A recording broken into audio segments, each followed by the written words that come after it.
শিৱসাগৰত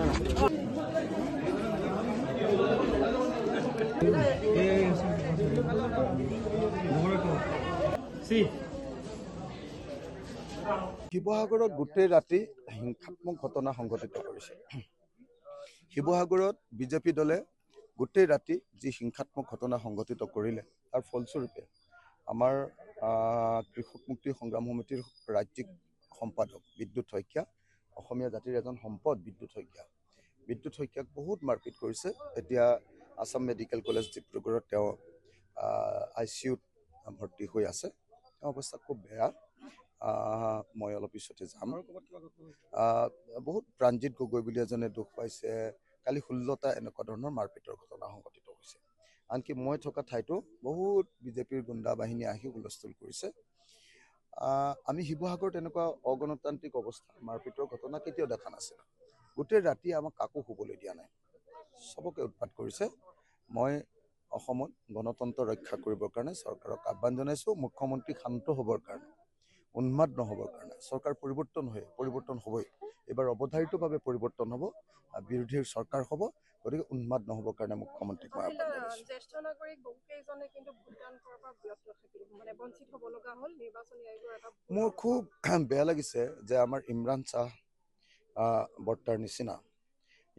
বৰ্তাৰ নিচিনা শিৱসাগৰৰ আটাইতকৈ সন্মানীয় ভোটাৰ, তেওঁৰ পৰা ভোটটো এডমিনিষ্ট্ৰেশ্যনত নল'লে।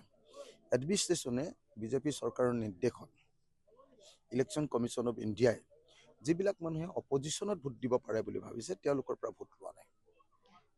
বৈবিধ্য লোকৰ পৰা এইটো ভাবি চিন্তি পৰিকল্পিতভাৱে কৰা কাম। আৰু ৰাজ্যত এইবাৰ বিজেপিৰ চৰকাৰ উফৰি যাব। এইবাৰ পৰিৱৰ্তন হ'ব, বিৰোধী দলবিলাকৰ চৰকাৰ হ'ব। গৌৰৱ গগৈ এইবাৰ মুখ্যমন্ত্ৰী হ'ব। মুখ্যমন্ত্ৰী ডাঙৰীয়াই নিৰ্বাচনী শেষৰ প্ৰচাৰৰ দিনা কৈ গৈছে, যদি বিজেপি দলে শাসনলৈ নাহে শিৱসাগৰত তেতিয়াহ'লে উন্নয়নো ৰৈ যাব। উন্নয়ন বিজেপি দল থাকোঁতেও যি হৈছিলে সেইটো হৈ আছিলে। উন্নয়ন যি হ'ব লাগে সেয়া হৈ থাকিব। কিন্তু সামগ্ৰিকভাৱে বিজেপি চৰকাৰখনে অসমতে উন্নয়ন কৰিব পৰা নাই। গতিকে অকল শিৱসাগৰৰ কথা কৈ কি লাভ হ'ব? কেইখনমান অভাৰব্ৰিজৰ বাহিৰে এই চৰকাৰে কৰা ডাঙৰ উন্নয়নমূলক কাম কাজ, মানুহৰ জীৱন পৰিৱৰ্তন কৰি দিব পৰা কাম কাজ মোক কোনোবাই দেখুৱাব পাৰিব নেকি? যেনেকৈ গোটেই পথাৰত পানী যোগান দি বোলে গোটেই পথাৰৰ বছৰৰ সকলো সময়তে খেতি কৰিব পৰা কৰি দিলে। গোটেই অসমতে বোলে ইণ্ডাষ্ট্ৰিয়েলাইজেশ্যন কৰি নিবনুৱা সমস্যাৰ সমাধান কৰি দিলে। গোটেই মানুহবিলাকৰ জীৱন যাত্ৰা পৰিৱৰ্তন কৰিবৰ কাৰণে বোলে স্কিল ডেভেলপমেণ্ট কৰিলে। এনেকুৱা ধৰণৰ যদি কিবা কৰিব পাৰিলেহেঁতেন তেতিয়াহ'লে মই ক'লোহেঁতেন যে এই চৰকাৰে কাম কৰিছে। এই চৰকাৰে দুখনমান অভাৰব্ৰিজ বনাইছে আৰু একো কৰিবলৈ সক্ষম নহয়। মই 50,000ৰ ওপৰৰ ভোটত জয়ী হ'ম। যোৱা ৰাতিলৈকে 50,000 বুলি ভাবি আছিলোঁ, কিন্তু যোৱা ৰাতি যিমান হিংসাত্মক ঘটনা বিজেপিয়ে ঘটালে, সাংবাদিকক ৰূপমক, আমাৰ আমগুৰিৰ ৰূপমক সাংবাদিকক আক্ৰমণ কৰিছে।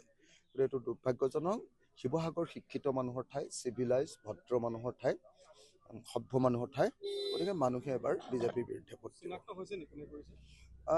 আমাৰ কেণ্ডিডেট, বিজেপিৰ কেণ্ডিডেট আমাৰ আপোনাৰ কুশল দৌৰী ওৰফে জয়ন্ত হাজৰিকাৰ ভাই বুলি কয় তাৰ নাম, কি দৌৰী কয়, বকুল দৌৰী, তৈল্য গগৈ আৰু প্ৰিন্স নামৰ এজন ল'ৰা। এই 3জন মানুহে আটাইতকৈ বেছিকৈ উৎপাত কৰিছে।